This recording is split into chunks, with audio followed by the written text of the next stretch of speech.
Прво подпишаа, па сега предизборно, кога им гори под нозе, се сетија на граѓаните и на техничките проблеми кои произлегуваат од Преспанскиот договор.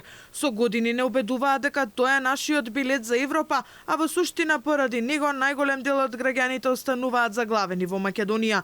Човекот кој стави подпис на придавката Северна, кој тврдеше дека од неа ќе процветаат рози, откако остана без судобна фотелија и фрлен во политичкиот заборав, разбуди во себе патриотски чувства, па дури и почна да дели совети како требало да се постапи. Зошто се издавале стари патни исправи во 2021 година, искрено не знам, ниту пак тоа е согласно начелото на уставност и законитост.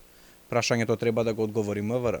Токму затоа велам дека овој процес треба да биде на трошок на државата, меѓу другото, и поради сите овие конфузии. Ова се обидите за објаснување на Димитров на социјалните мрежи, но на бројните критики и прашања во коментарите немаше одговор зошто не реагирал додека беше дел од владата и зошто дури сега се сети дека документите кои се издавале во суштина биле неважечки.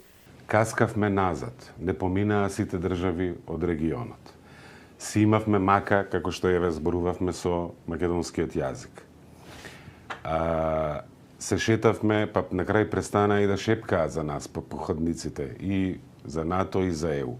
Нашите граѓани, македонските државјани, влегуваа во Грција со ливчиња, наместо со своја патна исправа. Таа е вистинската понижувачка ситуација.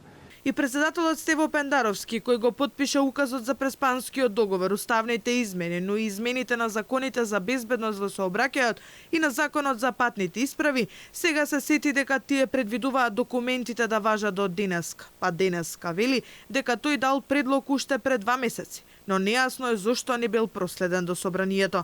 Јас инаку овие предлози барем во еден дел ги дадов пред 2 месеци во јавно интервју. Значи, вчера разговарав со председателот на собранието, му сугерирав да ги собере сите пратенички групи и да се обидеме да ја надминеме оваа ситуација која е неиздржлива од аспект на интересите на нашите граѓани. Двата чекори кои Панче Точковски ги предлага сега за Никола Димитров биле добро решение, а Стево Пендаровски вели дека ако бидат изгласани, ќе ги потпише без одлагање.